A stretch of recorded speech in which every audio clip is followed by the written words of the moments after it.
আমার প্রিয় ছাত্রছাত্রীরা, সায়েন্স দুনিয়া ইন বাংলা ইউটিউব চ্যানেলে তোমাদের সবাইকে স্বাগত। আমি হলাম প্রশান্ত স্যার। আজকে আমি তোমাদের জন্য মাধ্যমিক 2020 যে গণিতের যে প্রশ্নপত্র, সেখান থেকেই 1 নম্বর দাগে যে 6খানা এমসিকিউ আছে সেই প্রশ্নগুলোর সমাধান আলোচনা করব। এটা হচ্ছে এই সিরিজের প্রথম ভিডিও। তোমরা প্রত্যেকটা দাগের কোশ্চেনের জন্য আলাদা আলাদা ভিডিও পাবে। যেমন 1 নম্বর দাগের এমসিকিউর জন্য একটা ভিডিও, শূন্যস্থান পুরোর জন্য আর একটা ভিডিও, এরকমভাবে মোট 15খানা ভিডিও পাবে। ঠিক আছে? এবং প্রত্যেকটা ভিডিওর লিঙ্ক তোমরা ডিসক্রিপশান বক্সে পেয়ে যাবে। এবং সাথে সাথে আমি তোমাদের এটাও বলবো, তোমরা আমার ওয়েবসাইট ভিজিট করতে পারো, যে ওয়েবসাইটে এর সমাধানও করা থাকবে। আমি ওয়েবসাইটটার এখানে অ্যাড্রেস দিয়ে দিচ্ছি। এখানে শুধুমাত্র গণিতের না, অন্যান্য সমস্ত বিষয়ের কিন্তু তোমরা নোটসও পেয়ে যাবে এবং খুব গুরুত্বপূর্ণ এমসিকিউ প্রশ্ন, এসএকিউ প্রশ্ন, সমস্ত ধরনের প্রশ্ন উত্তর তোমরা কিন্তু আমার ওয়েবসাইটে পেয়ে যাবে। তো ওয়েবসাইটটা তোমরা সার্চ করতে পারো learningscience.co.in। ঠিক আছে? এই ওয়েবসাইটে তোমরা অনেক কিছু ইম্পর্ট্যান্ট তথ্য পেয়ে যাবে। তোমাদের যে পাঠ্য বই আছে সেই বইয়ের সমাধানও পেয়ে যাবে এবং প্রিভিয়াস ইয়ার্সের যে কোয়েশ্চেন আনসার সেগুলো এখানে পেয়ে যাবে। তো তোমরা গুগলে গিয়েও সার্চ করতে পারো, লার্নিং সায়েন্স বলে লিখতে পারো। লার্নিং সায়েন্স, যেমন তোমরা সার্চ করতে পারো লার্নিং সায়েন্স মাধ্যমিক 2020 গণিত, এবার সার্চ করতে পারো, দেখবে এই সাইটটা চলে আসবে। তোমরা এই সাইটে ভিজিট করে কোয়েশ্চেন আনসার দেখতে পারো। এছাড়া সরাসরি এই সাইটে এসেও তোমরা কিন্তু কোয়েশ্চেন আনসার দেখতে পারো। তাহলে চলো আমরা শুরু করি আজকের ভিডিওটা। তাহলে এখানে আমরা যেটা দেখতে পাচ্ছি যে মাধ্যমিক 2020 1 থেকে 48 পাতা। তো আমি এখানে ডাইরেক্ট খুলছি। তোমরা এখানে দেখতে পাচ্ছ যেমনটা লেখা আছে মাধ্যমিক কোয়েশ্চেন পেপার 2020। এটা ইংলিশের পেপার ছিল, এটা হচ্ছে গণিতের পেপারটা। ঠিক আছে? গণিতের পেপার এখান থেকে শুরু হচ্ছে। আচ্ছা, তাহলে দেখো এখানে প্রথম প্রশ্নে কি বলা হচ্ছে যে নিম্নলিখিত প্রশ্নগুলির প্রতিটি ক্ষেত্রে সঠিক উত্তরটি নির্বাচন করো। প্রত্যেকটা প্রশ্নের জন্য 1 মার্কস আছে এবং এখানে 6টা প্রশ্ন তোমরা পাবে এবং তোমাদের 6টা প্রশ্নেরই উত্তর করতে হবে। ঠিক আছে? তো প্রথম প্রশ্নে বলছে যে কোনো মূলধন 10 বছরে দ্বিগুণ হলে বার্ষিক সরল সুদের হার, এখানে 4টে অপশান দেওয়া আছে, কোনটা সঠিক হবে। তাহলে কি বলছে, কোনো একটা মূলধন, যেহেতু মূলধনটা এখানে বলে দেওয়া নেই তাহলে সেই মূলধনটা আমরা এখানে ধরে নেব। সময়টা এখানে 10 বছর দিয়ে দিয়েছে আর মূলধনটা দ্বিগুণ হয়ে গেছে, অর্থাৎ মূলধন দ্বিগুণ হওয়ার অর্থ হলো এই দ্বিগুণ যে পরিমাণটার কথা বলা হচ্ছে এটা আসলে সুদ আসল। তাহলে সুদ আসল হয়ে গেছে মূলধনের দ্বিগুণ। মূলধনটাকে যদি আমি ধরে নিই x টাকা, তাহলে সুদ আসল হবে কত? 2x টাকা। সুতরাং সুদ কত হবে? সুদ আসল থেকে আমরা যদি আসলটা বাদ দিয়ে দিই, অর্থাৎ সুদ আসল থেকে যদি মূলধনটা বাদ দিয়ে দিই, 2x থেকে যদি x বাদ দিয়ে দিই, তাহলে পেয়ে যাবো আমরা সুদ, অর্থাৎ সুদের পরিমাণটা হবে x টাকা। তাহলে আমরা সুদ জেনে গেলাম, মূলধন ধরে নিয়ে আমরা সুদটা জেনে গেলাম, সময়টা জানি, তাহলে বার্ষিক সরল সুদের হারের সূত্র ফেললেই আমরা উত্তরটা পেয়ে যাব। খুব সহজ একটা অঙ্ক। তাহলে এখানে আমরা অঙ্কটা এবার সমাধান করি। 1 এর 1।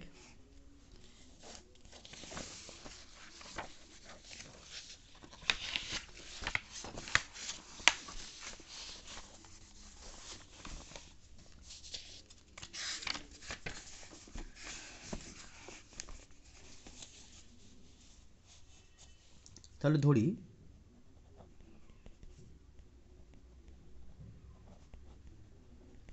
মূলধনের পরিমাণ, যেটাকে আমরা পি দিয়ে লিখি, পি ইকুয়ালস টু x টাকা। অতএব সুদ প্লাস আসল অর্থাৎ সুদ আসল সমান সমান 2x টাকা। অতএব সুদ কত হবে? সুদকে আমরা আই দিয়ে চিহ্নিত করি। সুদ হয়, সুদ আসল থেকে যদি আমরা আসলটা বাদ দিয়ে দিই তাহলে পেয়ে যাই সুদ, অর্থাৎ 2x মাইনাস এক্স, এত টাকা সমান সমান বিয়োগ করলে আমরা পাবো x টাকা। দুটো x থেকে একটা x বাদ দিলে x পাওয়া যায়। আচ্ছা, সময় আমাদের দিয়ে দিয়েছে t, যেটা হচ্ছে 10 বছর। এবার আমাদের আর চেয়েছে, তাহলে অতএব বার্ষিক সরল সুদের হার, যেটা আমরা আর দিয়ে চিহ্নিত করব।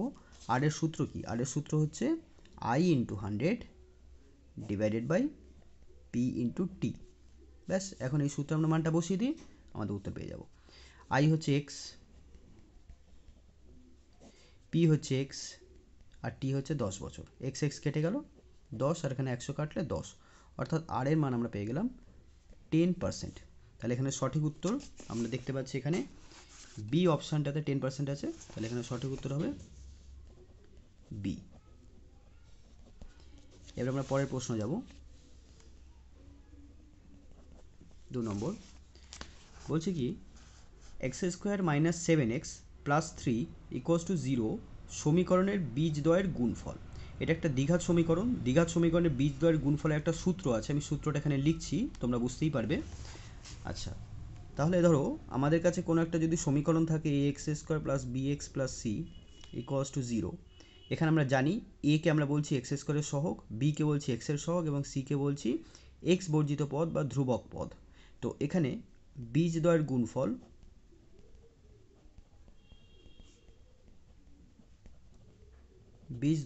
বীজ মানে তোমরা নিশ্চয়ই জানো, বীজ মানে হচ্ছে এই সমীকরণে x এর যে দুখানা মান পাওয়া যাবে সেই দুটো মানকে আমরা বলি বীজ। তো সেই দুটো মানকে আমরা বীজ বলি। তো সেই বীজদ্বয়ের গুণফল কত হবে? গুণফলের সূত্র হচ্ছে c/a, অর্থাৎ ধ্রুবক পদ বাই x² এর সহগ। ঠিক আছে, তো এখানে আমাদের যে সমীকরণটা দিয়েছে সেটা হলো x² - 7x + 3 = 0। তাহলে এখানে আমরা কি লিখব? এখানে আমরা কি দেখতে পাচ্ছি? তাহলে a = 1, তাই তো? এখানে যদি তুলনা করি তাহলে x² পাশে যে সংখ্যাটা আছে সেটাকে আমরা a বলি, তাহলে a = 1। আচ্ছা, b কত হবে? x এর পাশে যে সংখ্যাটা থাকে অর্থাৎ x এর সহগ সেটা হচ্ছে b।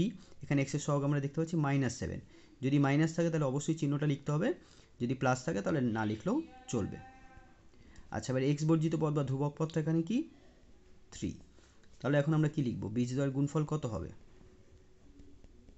বীজদ্বয়ের গুণফল আমরা সূত্রটা ফেলে দিই। সূত্র হচ্ছে c/a। c কত? 3 আর a কত? 1। তাহলে 3/1 মানে 3। এবার আমরা অপশন দেখি। দেখো অপশানে কি বলছে, এখানে কোন অপশনটা? সি অপশনটা কারেক্ট হবে। তাহলে এটা হচ্ছে উত্তর। পরের প্রশ্ন, ও কেন্দ্রবৃত্তের এবি ও সিডি যা দুটির দৈর্ঘ্য সমান, অ্যাঙ্গেল AOB = 60 ডিগ্রি হলে অ্যাঙ্গেল COD এর মান কত? তাহলে সর্বপ্রথম আমাদের ছবি আঁকতে হবে। তাহলে ধরে নাও এরকম একটি বৃত্ত আছে যার কেন্দ্র হচ্ছে O, আর এই বৃত্তের দুখানা জ্যা আছে যাদের দৈর্ঘ্য পরস্পর সমান। একটা জ্যায়ের নাম হচ্ছে AB আর একটা জ্যায়ের নাম হচ্ছে CD। এই দুটো জ্যায়ের দৈর্ঘ্য কিন্তু সমান, ঠিক আছে, মাথায় রাখতে হবে। এখন অ্যাঙ্গেল AOB এই কোণটার মান, এটা হচ্ছে O, এই কোণটার মান 60 ডিগ্রি। তাহলে COD কোণের মানটা কত হবে? তো তোমরা একটা জিনিস মনে রাখবে, কোনো একটা বৃত্তের সমান দৈর্ঘ্যের জ্যা বৃত্তের কেন্দ্রে সমান পরিমাপের কোণ উৎপন্ন করে। এখানে আমরা দেখতে পাচ্ছি AB আর CD এই দুটো জ্যার দৈর্ঘ্য সমান এবং তারা কেন্দ্রে, যেমন এই জ্যাটা কেন্দ্রে AOB কোণ তৈরি করেছে আর CD জ্যাটা কেন্দ্রে COD কোণ তৈরি করেছে। তো এই কোণটার মান যদি 60 ডিগ্রি হয় তাহলে এই কোণটার মানও হবে 60 ডিগ্রি। তাহলে আমরা উত্তরটা পেয়ে গেলাম। এটা আমরা জিজ্ঞাসা করেছি, এটা উত্তরটা পেয়ে গেলাম। তাহলে যুক্তি দিতে হবে। তাহলে লিখতে হবে, আমরা জানি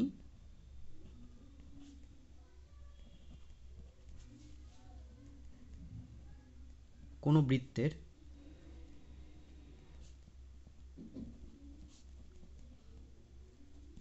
সমান দৈর্ঘ্যের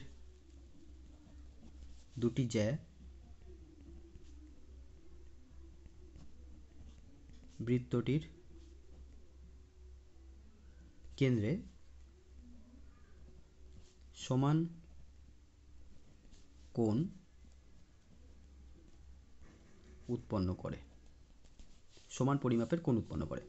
অতএব অ্যাঙ্গেল AOB এবং অ্যাঙ্গেল COD কোণের মান সমান হবে, যার মান 60 ডিগ্রি। AOB কোণের মান 60 ডিগ্রি, তাহলে COD কোণের মানও 60 ডিগ্রি। অতএব অ্যাঙ্গেল COD = 60 ডিগ্রি। তাহলে এখানে আমরা দেখতে পাচ্ছি কোন অপশনটা সঠিক হবে? বি অপশনটা সঠিক হবে। পরের প্রশ্ন, 4 নম্বর প্রশ্ন, দুটি লম্ববৃত্তাকার শঙ্কুর আয়তনের অনুপাত 1:4 এবং তাদের ভূমিতলের ব্যাসার্ধের দৈর্ঘ্যের অনুপাত 4:5 হলে তাদের উচ্চতার অনুপাত। দেখো এখানে আমরা একটু শর্টকাটও করতে পারি, ঠিক আছে। দেখো আয়তন দিয়েছে 1:4, ঠিক আছে। আমরা এখানে শর্টকাট বলতে আমরা অনুপাত এখানে চিহ্নগুলো ধরে নেব, ধরে নিয়ে আমরা এটাকে মানে আয়তনের চিহ্ন ধরে নেবো, ব্যাসার্ধের দৈর্ঘ্যের চিহ্ন ধরে নেবো, উচ্চতার চিহ্ন ধরে নেবো, ধরে নিয়ে আমরা অঙ্কটাকে করবো, দেখবো খুব সহজ হয়ে যাবে। দেখো খুবই সহজ অঙ্ক, এবং এই ধরনের অঙ্ক কিন্তু পরীক্ষায় প্রায় সময় এসে থাকে, খুব ইম্পর্টেন্ট প্রশ্ন। তাহলে আয়তন অনুপাত, যেহেতু এটা এমসিকিউ আমাদের বেশি লিখতে হবে না, ভি দিয়ে আমরা আয়তনকে সূচিত করছি। তাহলে ধরে নাও এটা প্রথম শঙ্কুর আয়তন, আর আরেকটা এটা হচ্ছে দ্বিতীয় শঙ্কুর আয়তন, সেটা হচ্ছে 1:4 দিয়ে দিয়েছে। আচ্ছা, অনুপাতকে আমরা এইভাবে লিখতে পারি v1/v2 ইকুয়ালস টু 1/4, এটা দিয়ে দিয়েছে। আর কি দিয়ে দিয়েছে? ব্যাসার্ধের অনুপাত, ব্যাসার্ধ অনুপাত দিয়েছে 4:5, ঠিক আছে, এটা দিয়ে দিয়েছে। আচ্ছা, এবার শঙ্কুর আয়তন, আমি এখানে তোমাদের সূত্রটা লিখে দিচ্ছি, এটা তোমাদের মুখস্থ রাখতে হবে, ঠিক আছে। শঙ্কুর আয়তন 1/3 পাই ইন্টু ব্যাসার্ধর স্কোয়ার ইন্টু উচ্চতা। তোমরা কিন্তু এইভাবে ভাষায় যদি মনে রাখতে পারো তাহলে কিন্তু অঙ্কগুলো করতে খুব সহজ হবে, কারণ অনেক সময় ব্যাসার্ধ পরিবর্তন করে দেবে, উচ্চতা পরিবর্তন করে দেবে, মানে ধরো নাও ব্যাসার্ধ দ্বিগুণ করে দিল বা উচ্চতা 3 গুণ করে দিল, এরকম ভাষা দিয়ে দেবে। সেক্ষেত্রে আমাদের বুঝতে অসুবিধা হয় বলে আমরা যদি সূত্রগুলোকে এইভাবে যদি মনে রাখি তাহলে কিন্তু আমাদের অঙ্কটা বুঝতে অসুবিধা হবে না বা করতেও অসুবিধা হবে না। আচ্ছা, এইবার এটা হচ্ছে প্রথম শঙ্কুর আয়তন, তাহলে আয়তনের সূত্র আমরা লিখব 1/3 পাই ইন্টু প্রথম শঙ্কুর ব্যাসার্ধ r1 আর প্রথম শঙ্কুর উচ্চতা h1, তাহলে r1 স্কোয়ার ইন্টু h1। দ্বিতীয় শঙ্কুর ক্ষেত্রে 1/3 পাই দ্বিতীয় শঙ্কুর ব্যাসার্ধ r2 স্কোয়ার ইন্টু h2। আমরা এখানে উল্লেখ করে দেবো r1 হচ্ছে প্রথম শঙ্কুর ব্যাসার্ধ, r2 প্রথম দ্বিতীয় শঙ্কুর ব্যাসার্ধ। আচ্ছা, h1 প্রথম শঙ্কুর উচ্চতা, h2 দ্বিতীয় শঙ্কুর উচ্চতা। তো আমাদের h1:h2 আমাদের বার করতে হবে, ঠিক আছে। আচ্ছা, ইকুয়ালস টু কত? 1/4। এইবার আমরা 1/3 পাই পাই কেটে দিলাম, কি পাচ্ছি? r1/r2 দুটোতেই স্কোয়ার আছে তাই এটাকে হোল স্কোয়ার রাখলাম, ইন্টু h1/h2 ইকুয়ালস টু 1/4। আচ্ছা, এরপর আমরা কি করব? যেহেতু r1/r2 এই রাশিটার মান কত দিয়েছে? 4/5, তাই তো? এটা 4/5 দিয়েছে, তাহলে এখানে আমরা 4/5 বসিয়ে দেবো, 4/5 whole square into h1/h2 equals to 1/4। এবার দেখো কত পাচ্ছি? 4×4 16, 5×5 25 ইন্টু h1/h2 ইকুয়ালস টু 1/4। এবার এই সংখ্যাটাকে ওপাশে নিয়ে চলে গেলে আমরা আনসার পেয়ে যাব, h1/h2 ইকুয়ালস টু 1/4 এদিকে আছে। আচ্ছা, 25টা যখন ওদিকে যাবে উপরে চলে যাবে, আর 16টা যখন এই পাশে আসবে তখন নিচে চলে আসবে। তাহলে কত হলো? 25×1 আর 4×16 64, অর্থাৎ h1:h2 আমরা উত্তর পেয়ে গেলাম 25:64। আশা করছি বুঝতে পেরেছো। তাহলে এখানে কোন অপশনটা সঠিক? এখানে আমরা দেখতে পাচ্ছি ডি অপশনটা সঠিক, তাহলে এই প্রশ্নের উত্তর ডি হলো। আচ্ছা, এবার আমরা পরের প্রশ্নতে যাব। বলছে যে যদি sine theta minus cos theta equals two 0, যেখানে থিটাটা হচ্ছে সূক্ষ্মকোণ 0 ডিগ্রি থেকে 90 ডিগ্রি, এবং সেক থিটা প্লাস কোসেক থিটার মান এক্স, তাহলে আমাদের এক্স এর মান বার করতে হবে। খুবই সহজ একটা অঙ্ক, কিন্তু খুব ভালো অঙ্ক। দেখো,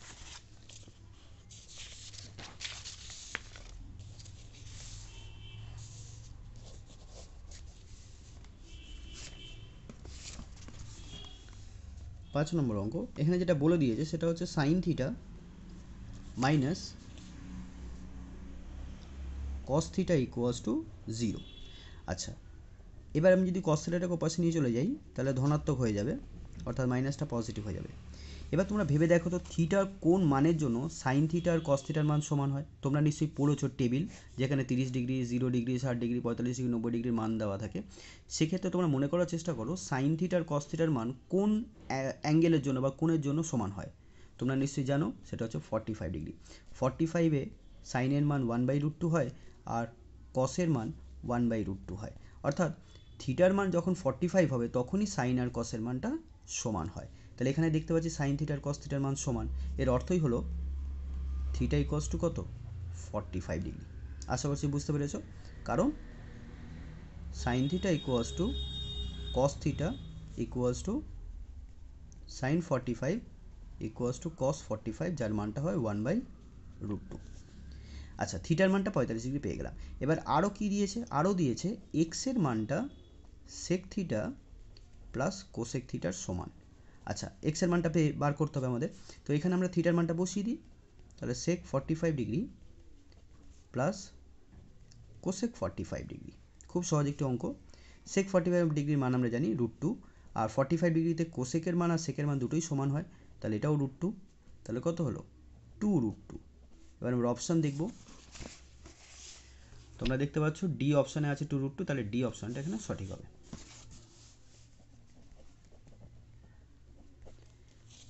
আচ্ছা, এমসিকিউর শেষ প্রশ্ন, এটাও আর একটি একদম সোজা প্রশ্ন।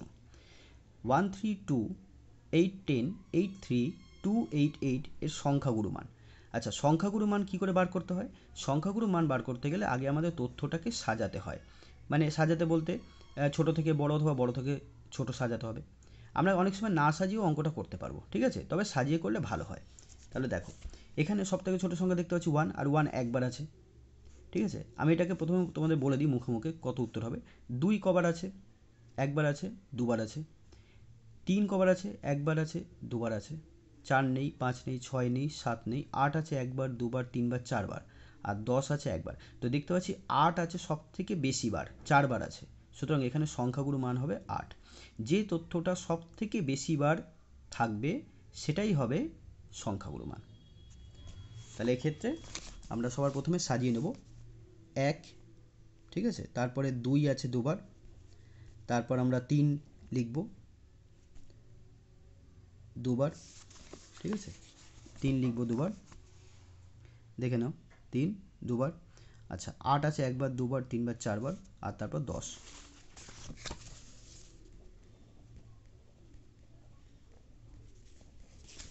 তাহলে এখানে দেখতে পাচ্ছি যেহেতু 8 তথ্যটি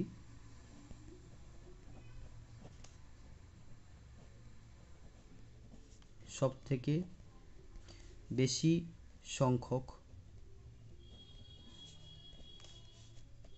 দেখা যাচ্ছে, অতএব